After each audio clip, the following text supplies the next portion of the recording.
Muito bem, agora está tudo resolvido. Gênesis 19, todo mundo que já achou, diga amém. Muito bem, nós vamos ter uma tradução principal aqui na tela e você pode também acompanhar na sua Bíblia e sublinhar de acordo com o que você for aprendendo. Nós já vimos na mensagem anterior ao irmão Rebim, que pregou aqui muito bem, já vimos como que o Senhor anunciou para Abraão que destruiria a cidade de Sodoma e Gomorra. Afinal, no capítulo 18, aliás, no capítulo 13, a Bíblia já dizia, que capítulo 13, versículo 13 de Gênesis, que os habitantes de Sodoma e Gomorra eram extremamente perversos e pecadores contra o Senhor. E por essa razão, Deus apareceu para Abraão e disse para ele que destruiria a cidade de Sodoma e Gomorra. Veria como era a realidade de pecado deles. E aí vocês lembram que no início do capítulo 19, a Bíblia mostrou que os anjos foram visitar Sodoma e Gomorra. Ló viu aqueles homens viajantes, sabia que eles não poderiam ficar ali na praça, eles queriam dormir na praça, e Ló sabia o que acontecia na praça da cidade, chamou aqueles homens para dentro de casa. Vocês lembram qual foi a cena que a Bíblia descreve no capítulo 19, no início? Os homens daquela casa, desde os mais novos até os mais velhos, rodearam a casa para poder ter relação sexual com os anjos, forçada. Ló cometeu, no impulso do momento, cometeu a loucura de dizer assim: toma minhas filhas, mas não faça isso contra esses homens. Cometeu a loucura de fazer isso. E aqui, logo em seguida, os anjos do Senhor disseram para Ló tomar pressa, falar para o povo daquela cidade o que o Senhor estava prestes a fazer. E aí nós estamos aqui, por exemplo, no versículo 14. Olha o versículo 14, antes de nós chegarmos no texto de hoje. Ló foi falar com os genros, os que estavam para casar com suas filhas. Ele disse: levantem-se e saiam deste lugar, porque o Senhor vai destruir a cidade. Mas eles pensavam que Ló estava brincando. Olha aí, pessoal, essa trama começou no versículo 4, quando os anjos estavam prestes para dormir. Começou aquela muvuca do pessoal se aproximando, e agora a noite inteira foi esse dilema. Ló tentando falar para os seus genros, amigos, familiares, para eles saírem daquela cidade. O pessoal achava que ele estava brincando, e agora a gente chega no versículo 15. Olha o versículo 15. Ao amanhecer, a trama começou no finalzinho da tarde do dia anterior. A noite inteira foi esse dilema, tentando chamar a gente, tentando fazer alguma coisa de emergência. Ao amanhecer, os anjos apressaram Ló, dizendo: levante-se, pegue a sua mulher e suas 2 filhas que aqui se encontram e saia daqui, para que você não morra quando a cidade for castigada. Olha o 16. Como, porém, ele se demorasse, aqueles homens o pegaram pela mão, a ele, a sua mulher e suas 2 filhas, sendo-lhe o Senhor misericordioso, o tiraram e o puseram fora da cidade. Olha a cena, pode ficar no 16 por enquanto. Imagina alguém dissesse para você: meu irmão, corre, corre, corre, que a casa está pegando fogo. O que é que você ia salvar, pessoal? Você é um pai de família, né? Corre, corre, corre, que a casa está pegando fogo. O que é que você vai fazer? Pegava as crianças, a mulher, e saía logo, Olha, pessoal, Ló saiu para avisar os parentes, eles não quiseram. E eles estavam demorando. Amanheceu, eles estavam demorando. A ideia, pessoal, é que eles estavam demorando por alguma razão. Parece que eles estavam sem entender a urgência daquele chamado. A gente pode, essa aqui é uma hipótese, viu, pessoal? Mas é provável de que o pessoal estava querendo empacotar os seus objetos pessoais. Ló era um homem com 3 mulheres em casa, a mulher e 2 filhas, pessoal. Se fosse nos dias de hoje, né, a mulherada podia dizer assim: não, deixa eu pegar o meu rímel, deixa eu pegar a minha bolsa, deixa eu pegar isso aqui, a minha roupa preferida, né? Alguns homens talvez tenham essa dificuldade na hora de sair para a igreja, né? Bora, pessoal, você apressa, né? Naquela urgência. Ló estava nesse dilema muito grande. Alguns homens são devagar também, né, para se arrumar, né? Mas é assim, essa é a natureza humana. Eles estavam demorando demais para tomar a decisão de abandonar aquele lugar. E o que é que Deus fez quando eles estavam demorando? O que é que o Senhor fez através dos anjos, pessoal? Ele diz assim: relaxa, que ainda dá tempo. Foi isso? Não. Eles, que eles pegaram pela mão, é como que pega o menino, né? Cuida, menino, bora-se embora. Por que ele fez isso? Porque o Senhor estava sendo misericordioso. Tirou aquela família da cidade e os puseram fora da cidade. Olha, pessoal, a Bíblia está falando aqui da misericórdia de Deus. Deus mostra a sua misericórdia para com o seu povo, os tirando daquela situação da ira de Deus. A ira do Senhor não é para o povo de Deus. Deus, ele mostra a sua grande misericórdia te tirando do mundo. Isso deve ter acontecido com você. E talvez alguns dos irmãos que estavam demorando, né? O Senhor os tirou do mundo com a mão poderosa, forçou você a sair. E Deus mostra Deus mostra a sua misericórdia fazendo isso. A salvação de Deus é demonstrada sobre nós, em primeiro lugar, porque Deus nos tira de debaixo da sua ira. Isso é a salvação, desde o Antigo Testamento até o Novo. Você estava num lugar de ira, Deus te tirou de lá. Você estava debaixo de julgamento, Deus te tirou de lá. Mesmo que para isso Deus tenha precisado usar a força contra você. Algumas pessoas utilizam aquele velho ditado: se não for pelo amor, vai pela... Mas o incrível, pessoal, é que esse ditado é válido, mas não é totalmente verdadeiro. Porque até a dor é também o amor do Senhor. O Senhor tirou a família de Ló à força.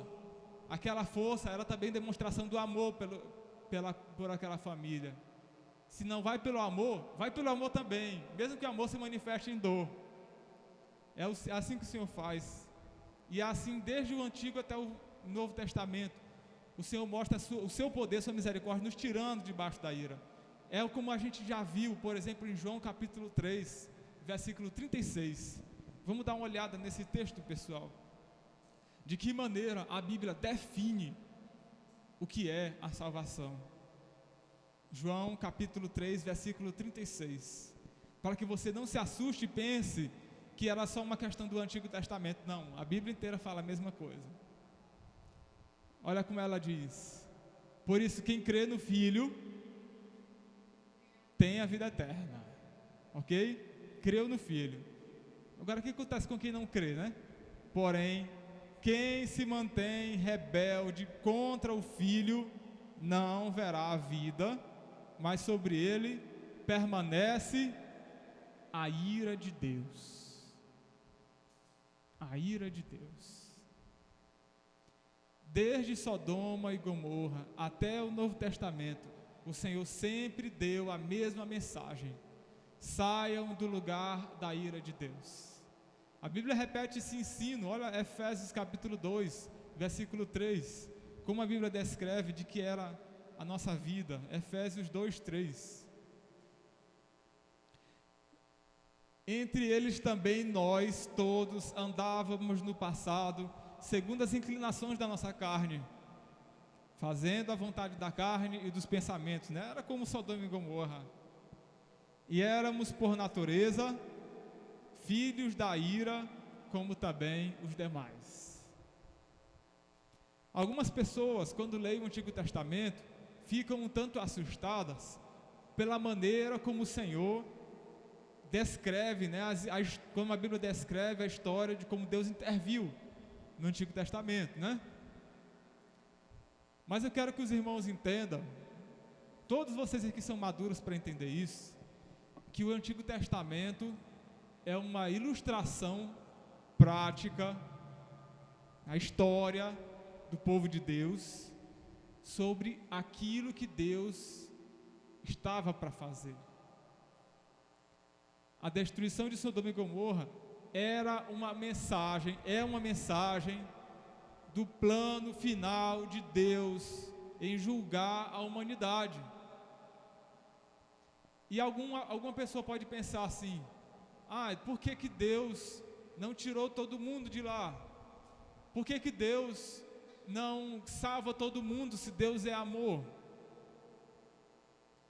A questão, pessoal, é de que o tempo todo a palavra do Senhor chama as pessoas para se entregarem e confiarem na promessa do Senhor. No dia final, quando o Senhor julgar esse mundo, não haverá quem possa dizer que não teve a oportunidade de ouvir a mensagem e também sair do lugar da ira de Deus. Ninguém vai ter essa desculpa. Acontece é que enquanto vai passando o tempo, esse mundo, assim como Sodoma e Gomorra, acumula a ira de Deus contra si mesmo. É como a Bíblia descreve muito claramente em Romanos capítulo 2, versículo 5, falando sobre a maneira como o Senhor é paciente, mas por ser teimoso e ter um coração impenitente, ou seja, incorrigível, você acumula contra si mesmo ira para o dia da ira e da revelação do justo juízo de Deus. É o que acontece com esse mundo, o que aconteceu com Sodoma e Gomorra. Mas Deus mostra sua misericórdia tirando o povo de Deus de lá. Deus mostrou isso. Nós não sabemos exatamente o que acontece, que Deus chama um e não chama outro, mas de alguma maneira o Senhor mostra o seu grande poder e misericórdia chamando o seu povo. Deus te chamou, Ele te tirou debaixo da ira, Ele te tirou de dentro do mundo, né, da velha vida, e Ele fez isso por amor a você. Vamos voltar para o nosso texto principal, Gênesis capítulo 19. Vamos continuar, né? Olha o 17. Tomaram o povo, botaram eles lá para fora. E aí o que é que ele disse para o povo, para a família de Ló, no versículo 17? Havendo-os levado para fora, um dos anjos disse: corre para sair daqui com vida. Não olhe para trás, nem pare em toda a campina. Fuja para o monte, para que você não morra. Olha, pessoal, eles estavam fora da cidade, não é verdade? Mas não era só isso que Deus queria fazer. Eles ainda não estavam no lugar que Deus queria. Pode ficar no 17. Eles precisavam correr sem olhar para trás, sem retroceder. Meus irmãos, a salvação não é somente um propósito de Deus de tirar do mundo a sua vida. Começa com isso. Deus te tirando do mundo. Você lembra como diz lá em Colossenses 1,13, né? Ele nos tirou do império das trevas e nos transportou para o reino de seu Filho amado. A salvação de Deus não é só tirar a gente do mundo, mas é fazer a gente correr para a direção da presença do Senhor. Deus tirou os irmãos do mundo. A partir de agora, você deve prosseguir para o alvo, para a presença de Deus, sem olhar para trás, sem retroceder. Essa é a caminhada de quem é realmente cristão. O cristão, ele é tirado da velha vida, mas ele também passa a correr do pecado, passa a léguas do pecado. Eu gostei da ilustração do pastor Francisco a respeito das carruagens, né? O rei procurando quem iria dirigir a sua carruagem, investigou algumas pessoas, disseram o quanto que você passaria próximo desse abismo. Aí os afobados disseram, eu passaria bem pertinho assim, porque eu sei dirigir. Aí o outro dizia a mesma coisa, e um chegou e disse, eu passaria o mais longe possível, para não colocar o Senhor em risco. A vida do cristão é isso, pessoal. A gente precisa aprender a fugir do mundo. Olha comigo aí, 2 Timóteo 2,12. Confere comigo esse ensino. 2 Timóteo 2,12.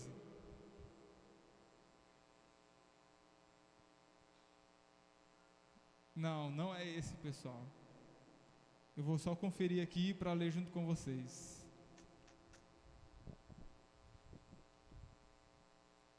Precisa, bote o 15 para mim aí.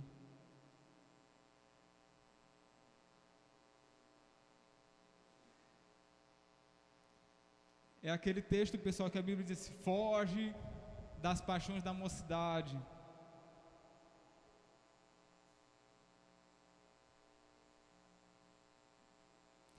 Dois 22. 2 Timóteo 2:22.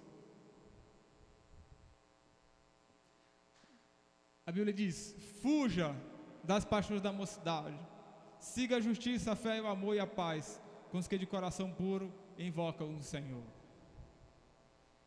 É correr longe. Alguns irmãos, depois que se convertem, e Deus tira você do mundo, às vezes dá uma doidice que a pessoa fica meio afobado e pensa o seguinte: eu já saí do mundo, a velha vida, da galera, agora o que eu vou evangelizar aquele povo. E aí a pessoa fica naquela proximidade com o mundo, né? Como que ele fosse invencível, né? Imune aos ataques do mundo. O ensino da palavra é: corre, foge, sai de perto, te fortalece no Senhor. Essa deve ser a atitude do cristão. Se as pessoas quiserem, né, chamar você para a velha vida, foge, porque esse não é mais o teu lugar. Voltando, Gênesis 19. Olha a sequência, olha o versículo 18, pessoal.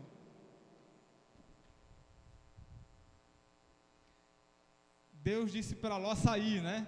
Mas Ló disse a eles: assim não, meu senhor. Não, talvez ele tenha dito: assim não, meu senhor. 19. Eis que o teu servo encontrou favor diante dos teus olhos, e engrandeceste a tua misericórdia para comigo, salvando minha vida. Mas não posso fugir para o monte, pois receio que a destruição vá me alcançar e eu morra. Ele estava falando tudo isso e a coisa pegando lá fora, né? Olha o 20. Eis aqui perto uma cidadezinha para a qual eu posso fugir.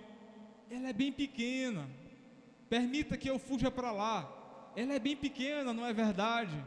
E nela poderei salvar minha vida. Olha o 21 e 22. O que o anjo respondeu: quanto a isso, estou de acordo para não destruir a cidade de que você acaba de falar. Vá depressa, refugie-se nela, pois nada posso fazer enquanto você não tiver chegado lá. Por isso a cidade recebeu o nome de Zoar. Olha a cena, pessoal. Deus tinha dito: foge para o monte. A ideia da Bíblia, pessoal, é de que a destruição seria muito maior. Aquela cidadezinha também seria destruída, junto com Sodoma e Gomorra. Só não foi destruída porque Ló pediu para ficar lá. A ideia da Bíblia, pessoal, é de que o Senhor mostrou mais uma vez a sua misericórdia para com Ló. Tolerância mesmo, Deus estava sendo muito tolerante. Mas eu quero que você note o seguinte: por que Sodoma e Gomorra estava sendo destruída? Por causa do pecado. Aquela planície inteira seria destruída, incluindo aquela cidadezinha. Por que aquela cidadezinha também seria destruída? Por causa do pecado. Olha, meus irmãos, aquela cidadezinha era uma cidadezinha, era verdade. Não era uma metrópole como Sodoma e Gomorra. Mas se Deus tinha o plano inicial de destruir aquela cidade, é porque ela também era tão pecadora quanto Sodoma e Gomorra. Mas Ló disse: é uma cidadezinha, não tem problema, deixa pelo menos eu ir para lá. Olha, pessoal, olha bem aí o que foi que aconteceu. Logo na sequência, deixa eu ver aqui. Olha o versículo 30. Ló foi para aquela cidadezinha no início, né? Mas depois da destruição de Sodoma e Gomorra, Ló partiu de Zoar e habitou aonde? No monte. Para onde o anjo do Senhor tinha dito que era para ele ir no início, no versículo 21. Aliás, desculpa, no versículo 17, né? Ele tinha dito: foge para o monte. E só no final, depois de Ló ter visto a destruição de Sodoma e Gomorra, ele ter morado em Zoar, aí que ele decidiu sair de Zoar para ir para o monte, que era o lugar inicial onde Deus tinha dito para Ló ir. Duas coisas aqui que os irmãos precisam captar junto comigo. A primeira: Zoar era tão pecadora como Sodoma e Gomorra. Ló saiu de Zoar porque ele viu a mesma condição daquela cidade a que ele tinha visto lá em Sodoma e Gomorra. Se eu estivesse no lugar de Ló, eu pensaria o seguinte: rapaz, eu estou vendo essa cidade aqui do mesmo jeitinho. A última cidade que eu morei, que era desse jeito, Deus destruiu. Eu vou me embora daqui. Ló saiu de Sodoma, foi para Zoar, achando que porque era uma cidade pequena, não teria problema. Mas lá ele enxergou a mesma condição, saiu de lá também. A segunda coisa que eu quero que os irmãos notem é o seguinte: Deus tinha chamado Abraão para ser peregrino na terra. Ele também estava querendo forçar Ló a também ser peregrino, para não ficar naquela mesma patota de Sodoma e Gomorra, mas para que eles aprendessem a servir um Deus santo, justo e bom. E só depois de ver a destruição de Sodoma e Gomorra que Ló parece ter aprendido a lição. Como que isso se encaixa para nós? Para nós, a mensagem é a seguinte: até mesmo Ló achava que porque era uma cidadezinha não era tão pecadora. A palavra do Senhor nos ensina a fugir do pecado. Foge das paixões da mocidade, segue a justiça, o amor e a paz com aqueles que de coração puro invocam o nome do Senhor. O maior perigo da igreja atualmente é achar que algumas coisas são um pecadinho. Não é um pecadão como é lá Sodoma e Gomorra, era só uma cidadezinha, é só um pecadinho. Isso aqui não vai fazer mal. Ou se fizer mal, depois eu saio. O maior engano da igreja não começa com os grandes pecados, como se fosse Sodoma e Gomorra, mas começa com um pecadinho. E aí a pessoa vai dando brecha para o pecadinho. É só um pecadinho, talvez eu possa ir para lá. E aí quando se espanta, se vê na mesma condição que estava Sodoma e Gomorra. E é da mesma forma, pessoal, que acontece com muitos dos nossos irmãos que estavam conosco aqui na fé, que serviam o Senhor juntamente conosco. Não pense que a pessoa caiu de uma hora para outra, não, porque isso não acontece. Hoje você está bem na fé, está servindo ao Senhor, e aí aparece o pecado. Quando você está bem, você dá um show para lá do pecado, né? Mas aí quando a pessoa começa a aceitar um pecadinho, aquela condição vai te escravizando, e quando você se espanta, já ficou preso na condição do pecado. Eu quero encorajar os irmãos a fugir do pecado. Saia, não se afobe, não pense que você é forte, não pense que você aguenta, porque o pecado tem muito mais experiência do que você. O diabo tem muito mais experiência do que você. Conhece a humanidade desde o primórdio, desde o primeiro homem, desde a primeira mulher. Você não deve achar que é mais esperto do que o diabo e do que o pecado, mas você deve aprender a confiar no Senhor, na palavra dele, como o Senhor nos disse: maior é o que está em nós do que o que está no mundo. Guarde a sua fé, fugindo do pecado e buscando a presença do Senhor. Meus irmãos, algumas pessoas são muito lentas para abandonar o pecado, e por essa razão sofrem e nunca crescem na fé.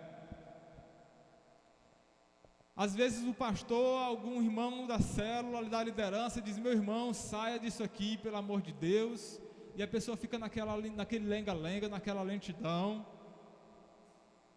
O Senhor, Ele sabe salvar o seu povo, e por vezes Ele faz isso com a mão muito dura e muito forte.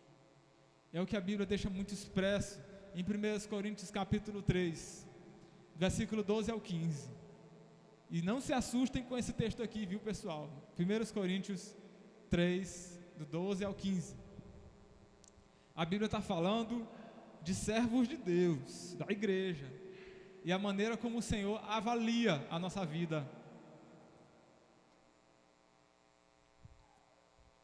E se o que alguém edifica sobre o fundamento é ouro, prata, pedras preciosas, madeira, feno ou palha, a obra de cada um se tornará manifesta, pois o dia, em dia maiúsculo, viu, pessoal? É o dia final, o dia a demonstrará, porque será revelada pelo fogo, e o fogo provará qual é a obra de cada um. Ou seja, Deus vai avaliar a vida de cada um, né? Se aquilo que eu fiz foi com boa intenção, se foi com bom coração, se foi realmente para glorificar o Senhor, ou foi para glorificar a mim mesmo, o Senhor provará.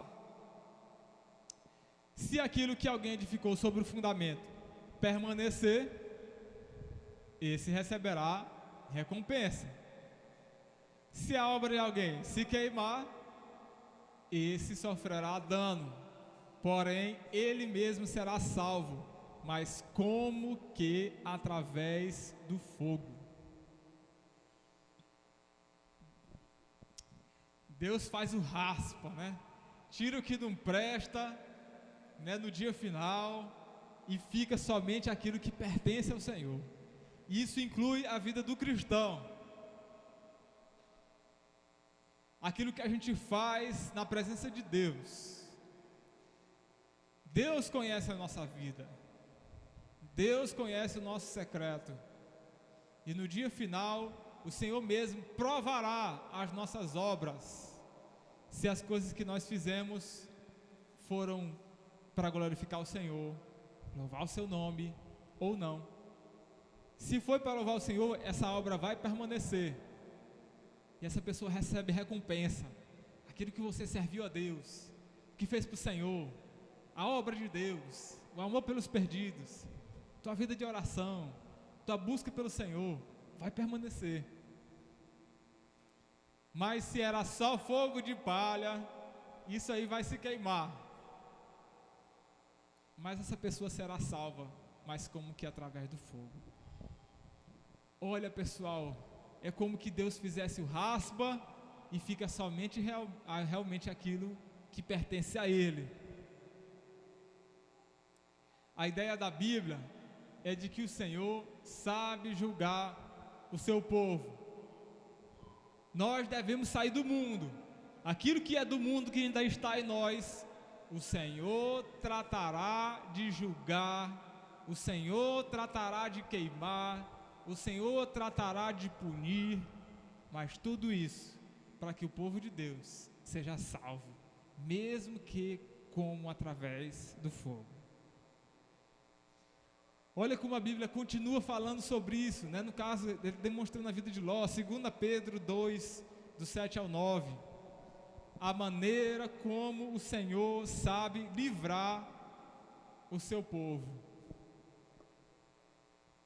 Mas livrou o justo Ló, que ficava aflito com a conduta libertina daqueles insubordinados. Pode passar.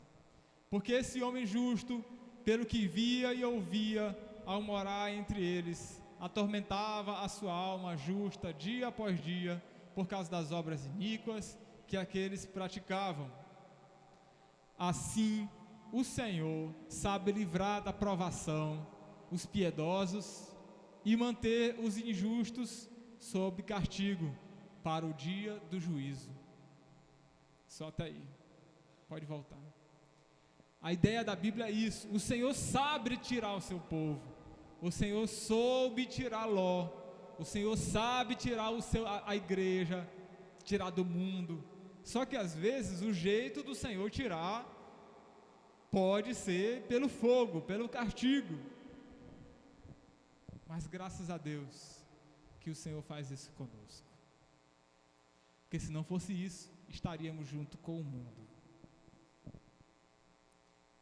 Não ame o mundo, mas saia dele, porque aí não é o seu lugar. Amém, pessoal? Olha o 23, Gênesis 19, 23, a continuação. Chegamos aqui na parte crucial do texto, né? O sol estava nascendo sobre a terra quando Ló entrou em Zoar. 24. Então o Senhor fez chover enxofre e fogo sobre Sodoma e Gomorra. Isso veio da parte do Senhor desde os céus. 25. Ele destruiu aquelas cidades e toda a campina e todos os moradores das cidades e o que nascia da terra. Foi toda aquela campina, viu? Só que, o que é que diz o texto aí, pessoal? A mulher de Ló olhou para trás e virou uma estátua de sal. Eu mandei no grupo um videozinho, né, do Rodrigo Silva, canal Evidências. Muito interessante as colocações que ele faz lá. Os irmãos podem acompanhar para ver alguns detalhes arqueológicos. Mas a ideia, pessoal, é de que naquele dia, em Sodoma e Gomorra, que é mais ou menos a região que hoje é conhecida pelo Mar Morto, parece ter havido uma grande erupção vulcânica que levantou lava, né? Fogo, enxofre sobre toda aquela região. Aquela região, uma região que tem muito sal, e aí cobriu toda aquela planície, né? Era fogo, cinzas, sal, sobre todo aquele lugar, toda aquela planície. E aí a Bíblia diz que a mulher de Ló olhou para trás e virou uma estátua de sal. Quando a gente olha para essa frase de primeiro momento, aparenta ser um tanto estranha, né?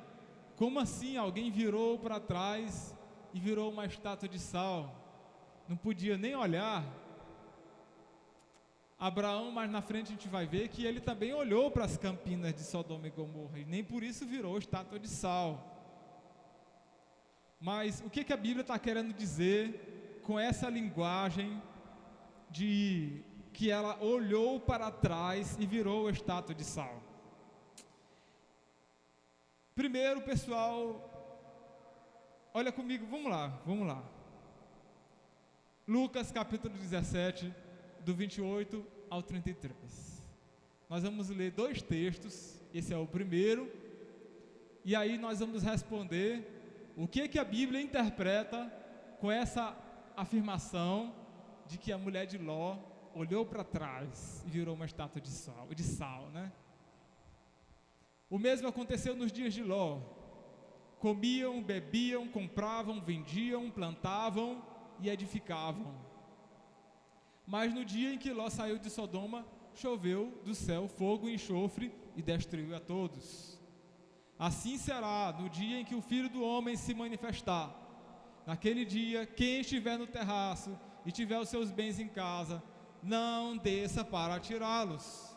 De igual modo, quem estiver no campo, não volte para trás. Lembrem-se da mulher de Ló. Quem tentar preservar a sua vida, a perderá, e quem a perder, esse a salvará. A Bíblia compara os dias de Ló e a atitude da mulher de Ló com os dias da vinda do Senhor.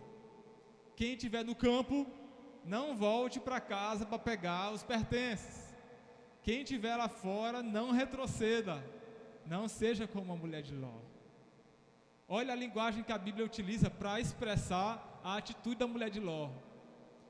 É a ideia de que ela não simplesmente olhou para trás, é a ideia de que ela retrocedeu. Ela voltou para a região de Sodoma e Gomorra.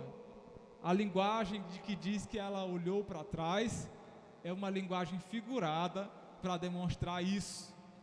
Tanto que a Bíblia utiliza a mesma expressão para falar que nós não devemos voltar para a velha vida, para tentar preservar a vida mundana. E a mesma história, a mesma descrição que aparece em Hebreus capítulo 10, versículo 38 e 39. Hebreus 10, 38 e 39. Mas o meu justo viverá pela fé, e se retroceder, dele a minha alma não se agradará. Nós, porém, não somos dos que retrocedem para a perdição, mas somos da fé para a preservação da alma. Amém, pessoal?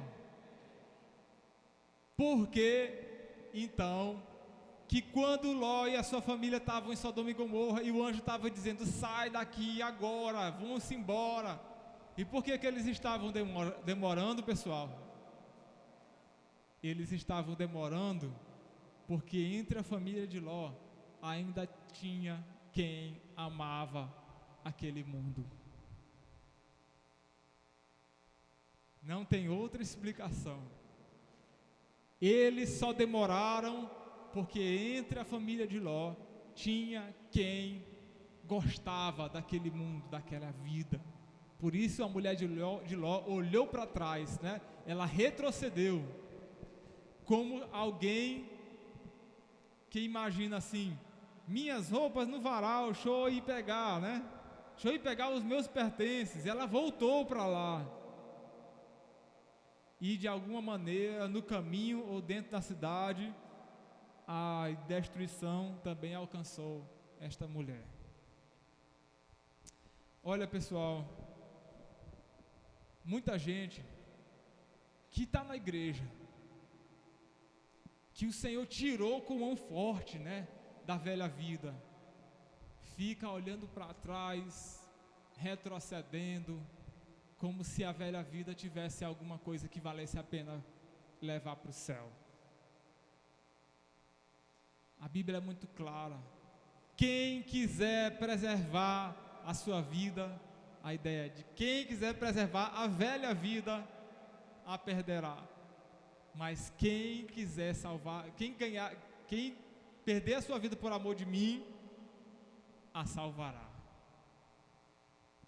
eu quero perguntar para os irmãos e quero que todos vocês se avaliem nos seguintes critérios. O que é que ainda te prende à velha vida? O que é que você ainda guarda da vida mundana? O que te impede? O que está te fazendo você demorar para largar essa velha vida de onde o Senhor te tirou? Mas não é somente as velhas práticas. Isso é um absurdo e deve ser abandonado pela vida cristã, pelo cristão. Mas é especialmente o coração. Se o Senhor te tirou do mundo, te tirou com mão forte, botou para você sair do lugar da destruição, da ira, mas no teu coração você fica com saudade daquela velha vida, como se fosse uma coisa que te tivesse trazido vantagem para você, você não é diferente da mulher de Ló. E é por essa razão que muita gente que até começa na igreja, mas quando chega em um determinado momento, ela sai, ela é cortada, ela abandona os caminhos do Senhor, porque o seu coração, apesar dela ter saído fisicamente do mundo, o seu coração nunca esteve no Senhor. Abandone a velha vida, decida obedecer ao Senhor e priorizar as coisas de Deus. Amém? Continuando, Hebreus capítulo 19, os últimos versículos de hoje, 27 a 29. Gênesis 19, 27 a 29. Naquela manhã seguinte, Abraão se levantou de madrugada e foi para o lugar onde tinha estado na presença do Senhor. Abraão olhou para Sodoma e Gomorra e para toda a terra da campina e viu que da terra subia fumaça, como se fosse a fumaça de uma grande fornalha. E assim, quando destruiu as cidades da campina, Deus se lembrou de Abraão e tirou Ló do meio da destruição, quando subverteu as cidades em que Ló tinha morado. Só até aí. Meus irmãos, a cena que Abraão viu foi essa. Ele olhou para a campina, viu aquela fornalha, aquele fumaceiro. Da cidade onde Abraão estava, Hebrom, para a campina de Sodoma e Gomorra, era mais de 60 quilômetros. Era a distância daqui para Bacabal. E Abraão, ao olhar do monte, olhou uma distância enorme e viu que tinha muita fumaça, muito fogo, muita destruição. A Bíblia descreve dessa maneira para que a gente tenha a dimensão do tamanho da destruição que foram aqueles dias. Mas a pergunta final que eu quero que todos os irmãos observem é a seguinte, do versículo 29. Por que que Deus livrou Ló dessa destruição?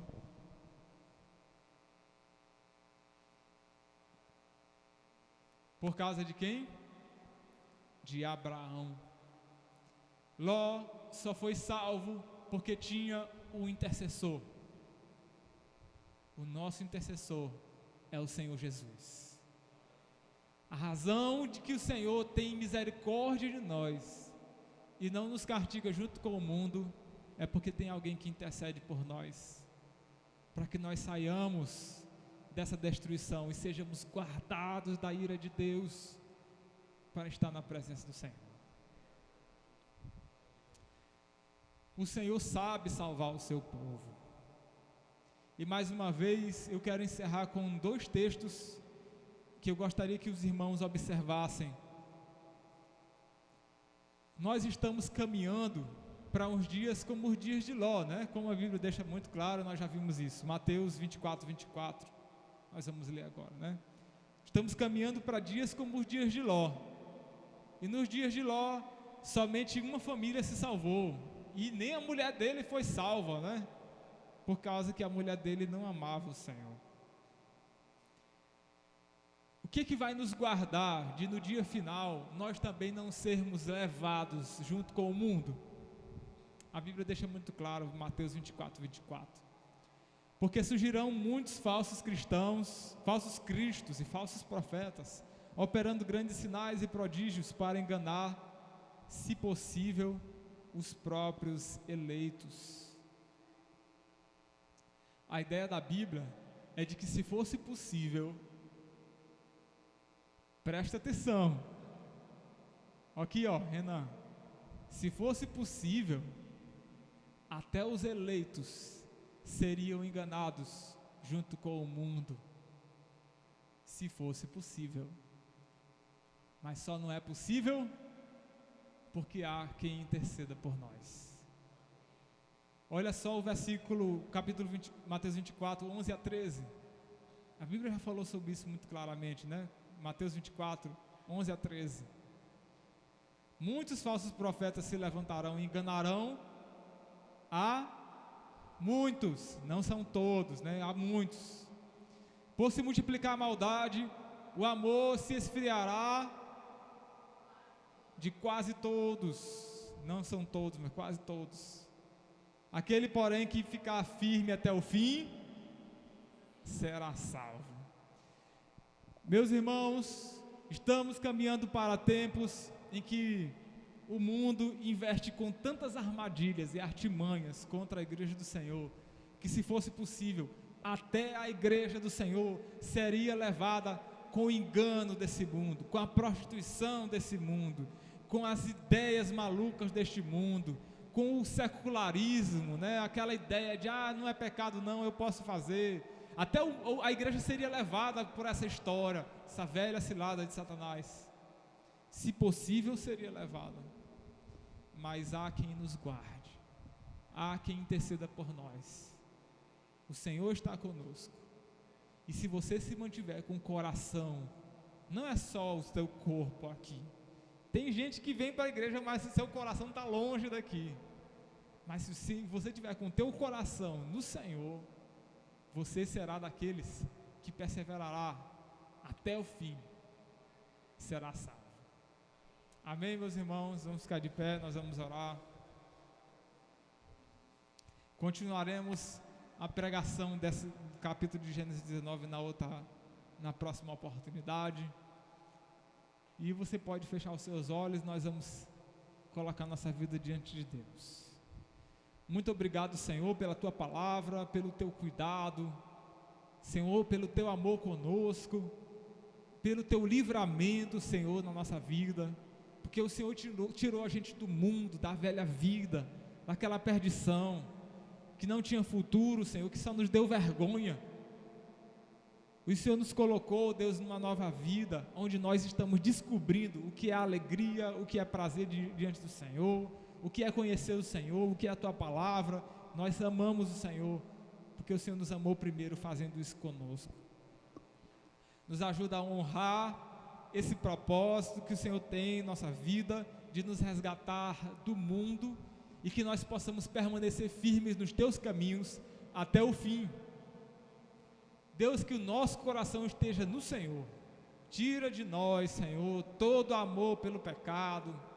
Nos ajuda a identificar as coisas da velha vida que não agradam ao Senhor, e a gente possa tomar atitudes, Senhor, de entregar essas áreas, Senhor Deus, esses pecados nas Tuas mãos, abandonando-os, Senhor, para que o Senhor nos lave e nos torne, Senhor Deus, cada vez mais parecidos com o nosso Senhor Jesus Cristo.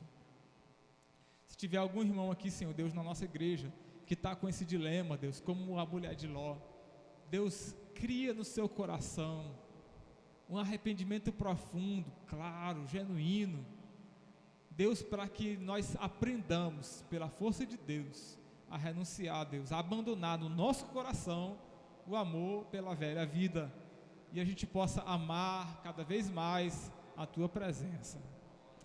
Ó Deus, agora também guarda os nossos demais irmãos que talvez estão em lutas em suas casas, aqueles que estão firmes na fé, que a cada dia eles sejam fortalecidos no Senhor, e que a igreja do Senhor aqui em Pio 12 possa perseverar de modo, Deus, que à medida que for se aproximando o dia final, nós possamos olhar para o alto, olhar para o Senhor com o coração confiante e dizer: Senhor, a minha vida está aqui, eu aguardei ansiosamente por esse dia, toma a minha vida em tuas mãos.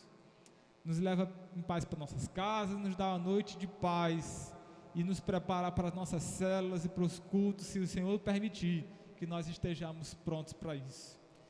Obrigado, Senhor, em nome de Jesus, amém.